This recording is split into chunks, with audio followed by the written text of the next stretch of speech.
ಇಲ್ಲ ಆತಂಕ ಪಡೋದಿಲ್ಲ. ಅಂದರೆ ವೆಂಟಿಲೇಟರ್ ಅಂತ ತಕ್ಷಣ ಎಲ್ರಿಗೂ ಸ್ವಲ್ಪ ಭಯ ಇದ್ದೇ ಇರುತ್ತೆ. ಯಾಕಂದ್ರೆ ನಮಗೂ ಅದು ಗಾಬರಿ ಇದ್ದೇ ಇರುತ್ತೆ. ಯಾಕಂದರೆ ಯಾರೇ ವೆಂಟಿಲೇಟರ್ ಸಪೋರ್ಟ್ ಮಾಡಿದಾಗ ಎಲ್ರಿಗೂ ಅದು ಗಾಬರಿ ಆಗೋದು ಸಹಜ. ಅದು ಬಟ್ ಬೇರೆ ಥರವಾದ ನ್ಯೂಸ್ ಸ್ಪ್ರೆಡ್ ಮಾಡಬೇಕಾದ ಅವಶ್ಯಕತೆ ಇಲ್ಲ. ಡಾಕ್ಟರ್ಸ್ ಚೆಕ್ ಮಾಡ್ತಾ ಇದ್ದಾರೆ ಆ್ಯಂಡ್ ಸೂಪರ್ವಿಷನ್ ಇದೆ. ನೆನ್ನೆ ಕಂಪೇರ್ ಮಾಡಿದಾಗ ಇವಾಗ ಸ್ವಲ್ಪ ಬೆಟ್ರ್ ಅಂತ ಹೇಳ್ತಾ ಇದ್ದಾರೆ. ಸೊ ನೋಡ್ಬೇಕು, ಯಾಕಂದ್ರೆ ವೆಂಟಿಲೇಟರಿಂದ ಬರೋವರೆಗೂ ಯಾರು ನಾವು ತುಂಬಾ ಚೆನ್ನಾಗಿದ್ದಾರೆ ಅಂತ ಹೇಳಿದ್ರೆ ತಪ್ಪಾಗುತ್ತೆ. ವೆಂಟಿಲೇಟರ್ ಬಂದ್ಬಿಟ್ರೆ ನಿಜವಲ್ಲಮ್ಮ ಚೆನ್ನಾಗ್ತಾರೆ. ಬಟ್ ಅದರ್ವೈಸ್ ಬೇರೆ ಇದೆಲ್ಲ ಇದಾಗಿದೆ, ಏನು ಸ್ಟೇಬಲ್ ಆಗಿದೆ. ಆ್ಯಂಡ್ ಅಪಾರ್ಟ್ ಫ್ರಮ್ ದಟ್ ಇವಾಗ ಅವ್ರು ಹೇಳಿದ್ರು ಡಯಾಲಿಸಿಸ್ ಸ್ಟಾರ್ಟ್ ಮಾಡಬೇಕು ಅಂತ. ಅದು ಬೇಕಾ ಬೇಡವಾ ಅಂತ ಅವ್ರು ಡಿಸೈಡ್ ಮಾಡ್ತಾರೆ.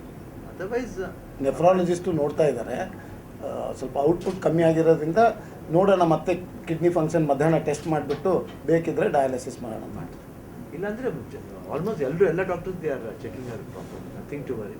ಬಟ್ ನೋಡೋಣ, ಯಾಕಂದರೆ ವೆಂಟಿಲೇಟರಿಂದ ಬಂದಮೇಲೆ ನಾವು ಎಸ್ ಈಸ್ ಔಟ್ ಆಫ್ ಡೇಂಜರ್ ಅಂತ ಇದಾಗಿ ಹೇಳ್ಬೋದು. ಬಟ್ ಇವಾಗ ಇರೋವರೆಗೂ ಸ್ವಲ್ಪ ಕ್ರಿಟಿಕಲ್ ಆಗಿದ್ದಾರೆ. ಬಟ್ ಅದರ್ವೈಸ್ ಬೇರೆ ಬೇರೆ BP ಎಲ್ಲ ಸ್ವಲ್ಪ ನಾರ್ಮಲ್ ಆಗಿ ಕ್ಲೀನಾಗಿ ಮೇಂಟೈನ್ ಆಗ್ತಾ ಇದೆ. ಇಂಟ್ರೆಸ್ಟ್ ನಾವು ಅದೇ ಪಬ್ಲಿಕ್ ಅದೇ ಹೇಳಿದ್ರು, ಎಲ್ಲ ಕಾಮನ್ ಆಗಿ ಹೇಳಿದ್ರೆ ಪಬ್ಲಿಕ್ ತಕ್ಕ ಪಡ್ತಾ ಏನಿಲ್ಲ. ನ್ಯೂಸಸ್ ಎಲ್ಲ ಬರ್ತದೆ, ಸ್ಪ್ರೆಡ್ ಆಗ್ತದೆ, ಆ ಥರ ಏನೂ ಆಗಿಲ್ಲ. ಅದೆಲ್ಲ ಸುಳ್ಳು. ಆಮೇಲೆ ವೆಂಟಿಲೇಟರ್ ಹಾಕಿರೋದು ಅಂತೂ ನಿಜ ಅಷ್ಟೇ.